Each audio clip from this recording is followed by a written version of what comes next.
Les Vikings n'ont jamais navigué sur des dracars. Vous effacez ce mot de votre langage courant. Les Vikings n'appelaient pas leurs bateaux des dracars. C'est un mot qui a été inventé par les Français. Donc on arrête. Mais pourquoi est-ce qu'on fait cette faute si c'est un mot qui n'existe pas et qui a été inventé par nous? En réalité, ce terme apparaît dans les années 1840, dans une période de redécouverte de la civilisation viking, puisqu'effectivement, ces populations médiévales ont pendant longtemps été oubliées du fait qu'elles n'aient laissé que très peu de textes écrits. C'est avec les avancées de l'archéologie que l'on redécouvre cette civilisation, notamment au travers de grands navires comme un des plus connus, le navire de Gokstad, qui est retrouvé et encore visible aujourd'hui au musée d'Oslo. À la suite de ces découvertes, plusieurs archéologues français se penchent sur les populations vikings et se mettent à écrire l'histoire de ces civilisations. Au 19e siècle, je vous rappelle qu'on est dans une période de construction des nationalismes européens. Reconstruire l'histoire médiévale de la France, mais également des zones scandinaves, est essentiel pour se créer une grande histoire nationale. C'est dans ce contexte qu'un archéologue français, en 1840, va créer le terme de drakkar, qui sera par la suite repris un petit peu partout par d'autres homologues historiens. Ce terme ne sera pas du tout questionné et il va rentrer dans le langage courant, alors même que les Vikings n'utilisaient pas du tout le terme de drakkar pour parler de leur bateau. Alors si drakkar est un mot inventé, qu'est-ce que signifierait ce mot? Drakkar serait une transcription fautive du terme dragon, puisque les proues des bateaux vikings, globalement en majorité, représentent des dragons. Sauf que, encore une fois, prendre un élément du bateau pour le désigner, c'est comme si dans 2000 ans on redécouvrait la civilisation actuelle européenne et qu'on désignait nos maisons comme étant des cheminées.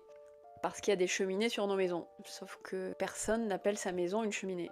Donc il y a un problème. Un des termes les plus courants est celui de Knorr, mais dans la réalité, les Vikings avaient de nombreux termes différents pour désigner les différents bateaux qu'ils utilisaient. Car comme ils étaient d'excellents navigateurs, ils faisaient des nuances sur les différents types de bateaux en fonction des fonctions des navires. Puisque un bateau qui sert à naviguer sur une rivière n'a pas du tout la même forme et les mêmes fonctions qu'un navire de guerre ou qu'un navire d'exploration qui devait traverser les océans. Donc on peut tout simplement se mettre d'accord pour dire des bateaux vikings plutôt que des dracars. J'avoue que Knorr, ça fait penser un petit peu à autre chose, mais voilà, on n'est pas obligé de dire des dracars.